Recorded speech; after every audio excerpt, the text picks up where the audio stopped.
Welcome back to Kapowich on Real Estate. I'm Pat Kapowich. We are here to discuss risk management in the residential real estate arena. We have back in the studio Kent Westerberg. How you doing? Hey Pat, good to see you again. You didn't have to go far. No. Westerberg. Listen, yesterday in the Chronicle there was an article, a couple of Hollywood actors in Brentwood arguing, well it's more than an argument now, it's a lawsuit. One actor destroyed a fence and landscaping at the home of the posh Brentwood neighborhood and repeatedly made blah, blah, blah. Now, we spoke about that in the past, border disputes or boundary lines. Can you talk about that? Obviously, a couple of millionaires are arguing. So. Yeah, that almost sounds a bit more of a civil suit than a real estate dispute. But yes, Pat, as I've told you previously, I've seen an increase in number of boundary disputes between neighbors, and the sorts of issues I'm talking about are parties finding out that the fence does not run along the true boundary line, right. That you have a barn or a garage or in some cases a house that actually encroaches onto the neighbor's property. Jeez. And I'm seeing an increasing number of those sorts of cases, and it's a very interesting area of the law. It's an area of the law that is in a state of flux. And maybe we can talk about this for a minute. I do think that the California Supreme Court is going to issue a ruling to clarify what is known as the Doctrine of Prescriptive Easement, because in these sorts of cases, how parties try to claim that they are entitled to have their fence where it is or their house where it is through two doctrines. One is the Doctrine of Prescriptive Easement, one is the Doctrine of Adverse Possession. And essentially for both doctrines, you need to establish that you are using the neighboring property. That use is open, hostile, and notorious. Right. It's continuous for more than 5 years. That establishes a prescriptive easement. To establish adverse possession, it's the same things, but you also have to show that you have paid taxes on the property parcel where you're actually encroaching for the 5-year period. Under existing California law, there's a decision of the California Court of Appeal, though, that basically says that you cannot use the doctrine of prescriptive easement to acquire a fee, what is essentially an ownership interest in property. And what happened in this case is you had a barn encroaching on the neighbor's property, and the party tried to argue, well, we've got a prescriptive easement to have our house there because it's been there for so long. And the court said you cannot have an exclusive prescriptive easement, because in that case you're basically precluding the true property owner from being able to use their property. Right. So that's what the courts have said. You cannot use the doctrine of prescriptive easement to acquire title to property. Well, most recently there have been 2 decisions of the Court of Appeal that have come down within the last year that have created what is now known as an equitable easement, where the courts say, well, maybe you don't have a prescriptive easement to keep your structure there, but what we want to do is a balancing of hardships. Who is it going to hurt more, to either leave it there or to move it? Mm-hmm. And so in these cases, at least one ruling of the Court of Appeal has applied that doctrine or said that that sort of doctrine exists. There was another decision that came down right after that case that rejected that analysis and said that the previous analysis is proper. So I think that this is an issue that's ripe for the California Supreme Court to weigh in on. Mm-hmm. Most people don't know the California Supreme Court will only consider cases where there's a conflict between different districts of the Court of Appeal and it's an important issue. And here, I do think that eventually the California Supreme Court is going to clarify the law of prescriptive easement. Can you acquire title through this doctrine of an equitable easement where there's this balancing of hardships or not? So the reason I bring this up, and I know I'm going on maybe a bit longer than I should, but the reason it's so important right now is I'm seeing more of these types of disputes, and clients, when they come in to see me, they want to, how good of a case do we have, Kent? Right. Well, it's difficult for me to say, and it depends on the facts of each case. And now you've got basically 2 lines of authority. So you can make the argument on both sides. And so I caution parties when you get boundary disputes, be very careful. It can be very expensive litigation, very time consuming. Generally, you cannot recover your attorney's fees. And there's no guarantee you're going to prevail. And Wow. I'm seeing more of those. And so it's a very interesting area of the law right now. Now, the balancing of hardship, that is where somebody would decide how much value they have lost in their property. Exactly. And therefore, they should pay that person. Right. For example, I had a case recently in Saratoga where a barn that has been there for 80 years, parties just found out that it's encroaching by 4 inches. But it's on a slab, and the cost to move it would be very expensive. And what really is the harm if the barn stays there to the neighbor? So, I mean, that's a case where the courts may say, look, based on this balancing of hardships, we're not going to order that the barn be moved because you, in this area of your land, it's 4 inches for a period of, I don't know, 60 feet. But under the other reasoning of the Court of Appeal, the earlier and what is really the kind of the pre-existing state of the law, court would say you can't, though, even though it's only 4 inches, you're basically depriving the neighbor of the use of their property, and you're using or trying to use the doctrine of prescriptive easement to acquire title to even that 4 inches. And so under that reasoning, a court may say, you got to move it. Okay, because I recently had a situation, my buyers moved in to a home, and the next door neighbor moved on the grass in the yards, but moved a fence 18 inches into their lawn area, and a little, 18-inch white picket fence, and started planting things there as if to claim it. And They moved it onto their neighbor's property? yeah, 18 because inches? in the past they have had their plants and whatnot go into the neighbor's yard, but now my new family moved in and they wanted to claim it, so they actually put a fence 18 inches right around this area. And they had the surveyor came out and nailed it. But the occupant was convinced, the next door neighbor, that because they had always used that part of the lawn, that it was somehow theirs. Right. Can you speak about that? Well, again, In the suburbs, that is. right. If they've been using it for the appropriate amount of time, they may very well have a right to use that land. And there's ways to avoid the doctrine of prescriptive easement. If you know someone else is using your property, there's provisions in the Civil Code for posting signs that say you own the property, use is consensual though, and can be revoked at any time. So there's things that you can do to prevent the existence of a prescriptive easement. But in some cases, I think it's easier for the courts to apply the doctrine to say that you can use someone else's property where it's merely like a walking path where you need to go across someone's property, or a driveway. It's a much different analysis when you've got a structure that's encroaching. Okay, can you talk, I believe there was some sort of trigger that you can place where people cannot have claims on your property. Is that where you file something at the county courthouse? That's right. You can go down and file a document with the county. I think it's Civil Code Section 841, but don't quote me on that. Okay. And you can actually post signs as well, and that will preclude someone else from claiming prescriptive easement rights. Wow, got it. Okay. So again, the point of all of this is if a boundary dispute arises, whether you're the encroaching party or the other party, you better contact an attorney. Right. And really look at the facts of the situation. And I really encourage the parties to try and work something out, because there's a number of things that can be done depending on where you are. You can do a lot line adjustment. You can sell the portion of the land that's encroaching. You can create an express easement, or you can create a license to use the property where there's encroaching for a period of time that's revocable by the true property owner. Right. And I really encourage parties to try to come to some sort of resolution, and it's not always easy, but when you kind of have this conflict in the law right now, you run a risk if you want to go to trial, and it can be very expensive. Wow. But normally it's settled in mediation or arbitration? Absolutely. Okay. I am a big believer of mediation, and it works. 99% of all, in my view, residential real estate disputes get resolved at mediation.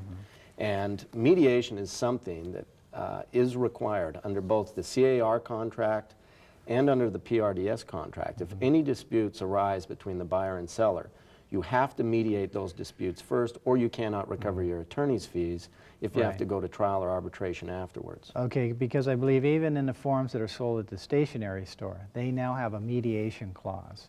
Can you talk about how that works? So if there is a problem in a real estate transaction and the realtors can't handle it, or the managers of each real estate office, or their attorneys, then it would go to a mediator. How does that work? Right. Basically, after the parties have made some effort to resolve it and they can't, maybe the realtor, the listing agent, or if it has served a 24-hour notice to perform and nothing's happened, then it generally ends up in the hands of an attorney who writes a demand letter. Say, do this by X, or we're going to proceed with mediation and have your lawyer contact me. We'll pick a mediator and a mediation date. Some of your viewers may not know the difference between mediation and arbitration. Mediation is basically, it's non-binding settlement where you go out and you typically hire a very well-respected attorney who offers mediation services, or typically it's some service like American Arbitration Association, or my favorite, which is JAMS, Judicial Arbitration and Mediation Services, where you've got very experienced retired judges. And you typically spend 4 hours, 4 to 8 hours, and you go in and you present your case, and the judge tries to help the parties settle, reach some sort of amicable resolution, but you don't have to. At the end of the day, if the parties don't settle, they can go home. But then the next step is to go to arbitration. Arbitration is really private trials, where again you hire a private judge, usually it's a retired judge, who hears evidence, just like a trial, and then makes a ruling that is binding on the parties, just like a trial court or jury ruling would be binding. But the beautiful thing about arbitration is that essentially that ruling is binding. It's very difficult to appeal that ruling. Now, back to the mediation, if there is a solution that night, do you put it in writing that night? Absolutely. Good mediators won't let you leave until you sign the document saying we've got an agreement, because once you have that, it's enforceable. Without it, it's difficult to enforce. There's a provision in the Code of Civil Procedure, 664.6, where you can ask the court to retain jurisdiction of a dispute, and if any disputes arise, you can just file a motion with the court. You can only do that if you've got an agreement in writing or that's been orally entered on the record.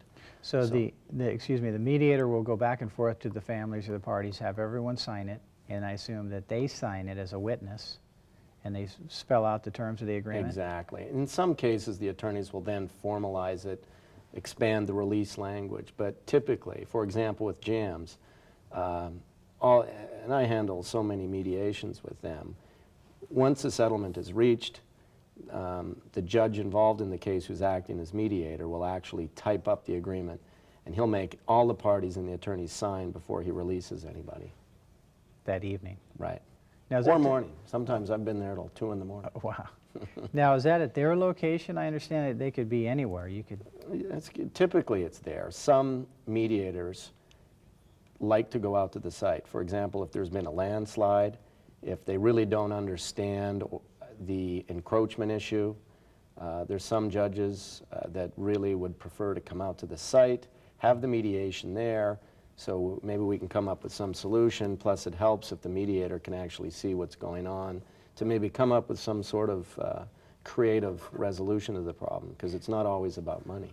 Okay, speaking of money, how much does that cost to have a mediation occur? Well, there's an expense to the mediator, and it depends. Generally, mediators charge anywhere from $250 an hour to $600 an hour. Could be more. Wow. And generally, they want a minimum 4 hours. And then you've got your attorney's fees too. And a lot of these mediations too, because the contracts, the residential contracts, provide attorney's fees to the prevailing party. If your case is that good, you usually insist that the other side pay your attorney's fees through mediation as well. You don't want to settle. Now, in terms of the mediation, isn't it that both parties split the cost of the mediator? Typically, that's what happens, yes. And everything's negotiable. You can insist that the other side pay for it, but typically both sides share the cost. Now, isn't there a situation where if one party refuses to go to mediation, that could come back to haunt them? Absolutely. Years ago, I had a case just like that that had been litigated for about 5 years. And there was a provision in the contract that required mediation first, or you cannot recover your attorney's fees.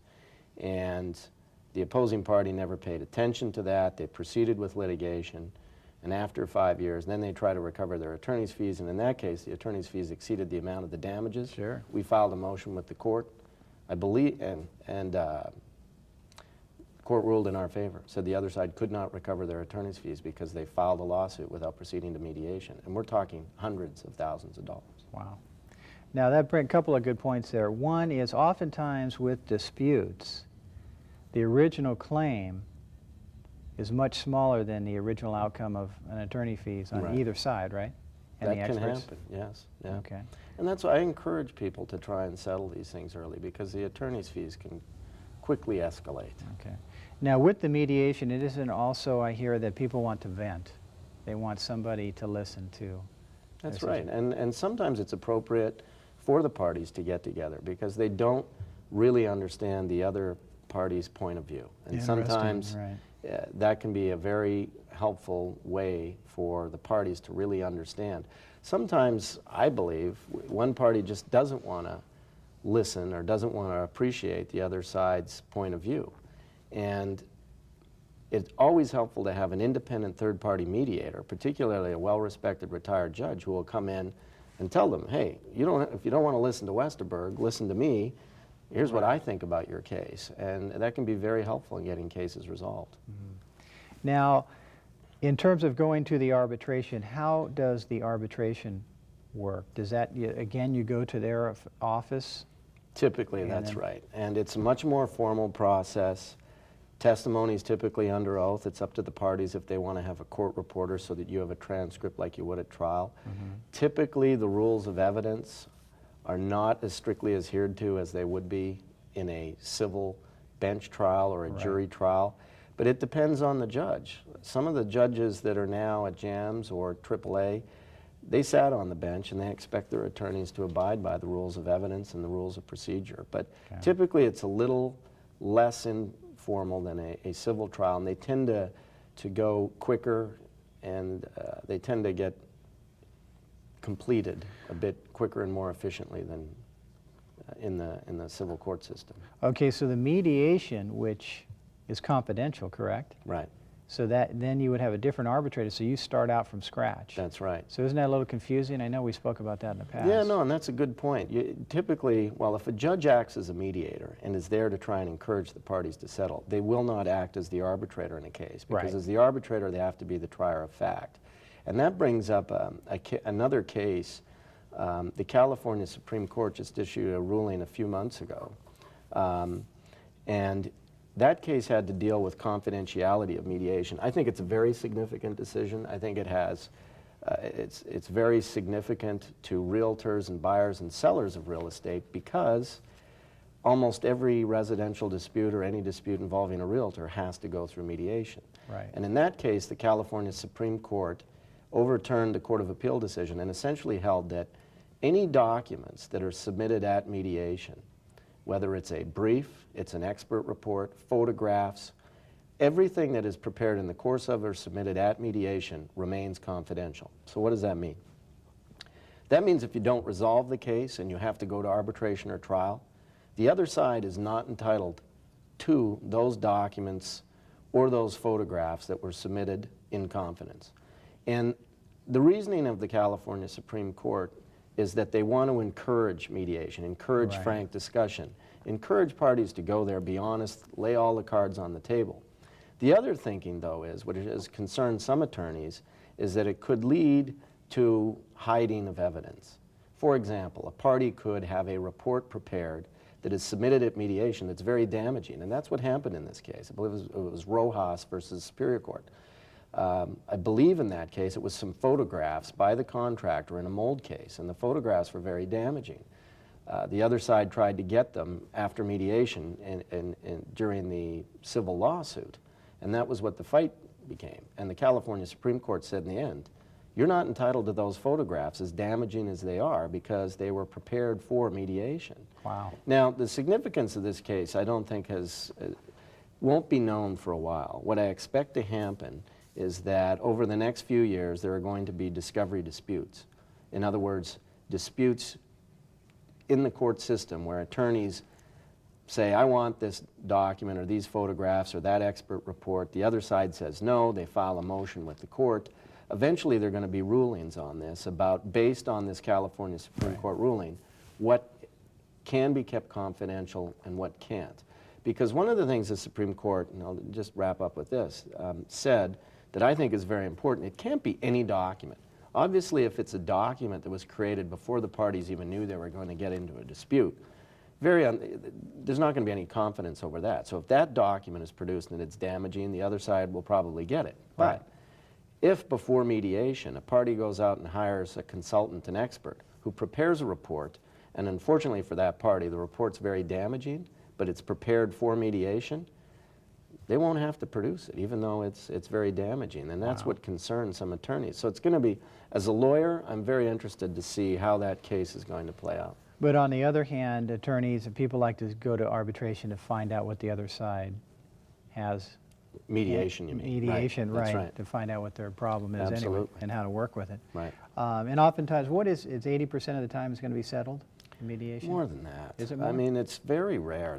There has to be, given the cost of going through a trial, given the cost of going through an arbitration, and even though you can recover your attorney's fees in most cases, it just doesn't make economic sense. But there are times where you have to go to trial because the other side just doesn't want to settle. And so, you know, we still continue to take a number of cases to arbitration or trial, but, you know, I'm a big fan of mediation. Right. Okay, now speaking of which, how do we get to mediation? Well, we usually have a buyer or seller that has a problem, and oftentimes they do not want to complete the sale. Let's talk about that a little bit. Oftentimes the buyer will change their mind, doesn't want to buy the house, after they have gone through their inspections, removed all their contingencies. And conversely, you might have a seller, I hear, that changes their mind. Right. They raise their children there, or that's what maybe they say, but in fact the marketplace is going up and their neighbor said, well, you should wait another year or two, or a month or 5. Right. Can you speak about that? Sure, and that happens, and that's why we have contracts, and that's why we have liquidated damages provisions and contingencies and contingency removal periods. I received a phone call just yesterday from someone who was selling the property, and they said, we'd like to back out. I said, well, when's close of escrow? 2 weeks. And I asked, has the buyers removed all of their contingencies? Have they done everything? They said, yes. I said, well, you run the risk if you try and back out now. They could sue you for specific performance to compel you to go through with the sale. Right. And if the buyers have done everything they're supposed to do, removed things timely, and there's nothing left to be done except show up at close of escrow, have the monies there, the funds are going to be there, the seller runs a huge risk if they don't go forward. They could be sued for specific performance and lose. Same thing works on the buyer side. If the buyer just backs out for no reason, no good reason, and the seller has done nothing wrong, typically you see they've initialed the liquidated damages provision, and they could lose their deposit up to 3% of the purchase price. Now, on that note, with the seller backing out, oftentimes let's say they wanted to pursue it, don't they bring in their file and the attorney or an expert looks through the file to look for flaws, loopholes? Sure. Okay. Yep. And then that said, if there is parts of the contract are not complete, that means we don't have a meeting of the minds. We don't have a meeting of the minds. We don't have a contract. Right. Therefore, there's no sale, no escrow. Lawyers. That's what can happen, and that is what happens. Okay. Sometimes sellers will come in and they'll be looking for an excuse, and that's why if something wasn't documented properly, wasn't signed, it could provide an avenue for a seller. I always recommend, I mean, obviously in a situation like that, a buyer or seller needs to contact their attorney to see. Okay. I mean, because you do run a risk if you just try and back out simply because you no longer want to go forward. Right. Now, oftentimes I understand that the seller usually loses those cases if everything Yes. T's are correct. Well, if it's the seller loses where they try not to sell and the buyer's done everything. Right. Yes. Right. Now, conversely, it's real hard to make a buyer buy a house. True. Conversely, you know, to have the seller move out. Right. Typically, it's a damages case against the buyer. The buyer really wants the house. They're suing for specific performance from the seller. Okay. Let's drop it down a bit in terms of request for performance. Oftentimes, we have somebody that is dragging their feet, and we need the other party. We're in a sale, and we need them to make the deadlines. The deadline is coming, or it's just passed, and we have different forms. I believe real estate attorneys started this request for a performance letter. Right. And then the forms committee got involved, and they started to have a standard one for realtors. the realtors can fill in the blanks. That's right, that's correct. Okay, can you speak about that? Sure, CAR has one, I know PRDS one, and I believe it's just called a 24-hour demand for performance. And I always tell my clients or realtors, if they call and they have a problem, you know, make sure if they haven't, for example, removed a contingency, you haven't got that, or they've indicated that they're not going to go forward, first send them the 24-hour notice to perform. That just protects you even more. And then if they don't, then the attorneys can get involved. Okay. And a lot of times the 24-hour, I've seen it work a number of times. In order to get the transaction back on track. Exactly. Now let's say the ultimate goal is for the seller to resell the property to a backup buyer. And the seller and the seller's agent are waiting for a deadline to come and go. And then say, gotcha, we're selling it to the backup buyer. That doesn't work, No. correct? Right. You need to put the buyer on notice and Exactly. have a paper trail. Right, and you got to be very careful there with backup buyers. I mean, you really need to know that the first transaction's not going to go forward, because if sometimes what you think may have been a default by the buyer wasn't, and it's not clear, and then if you go and sell, and this is a property that the buyer really wanted, you know, the courts have held for years that, you know, real estate is something unique, and you're allowed to get injunctions and specific performance in addition to, or in lieu of damages. And you run a big risk as a seller if you attempt to sell to a backup buyer without being completely sure that the buyer's in default and you've got every right to back out of the transaction, or that you've ensured that the buyer's not going to go forward. Right. Because it's real easy for buyer number one to file. Sure. Lien I've on had the to do house. it, absolutely. Right. And you're right, that you can record a list pendens on the property. No title company is going to close, not that I'm aware of, an escrow where there's a list pendens on the property Right. because there's a dispute over ownership interest. Kent, thanks again for being here. My pleasure. All right. Thanks again for watching Kapowich on Real Estate. This is a program dedicated to risk management in the residential real estate arena. We will see you next week. Thanks again for watching.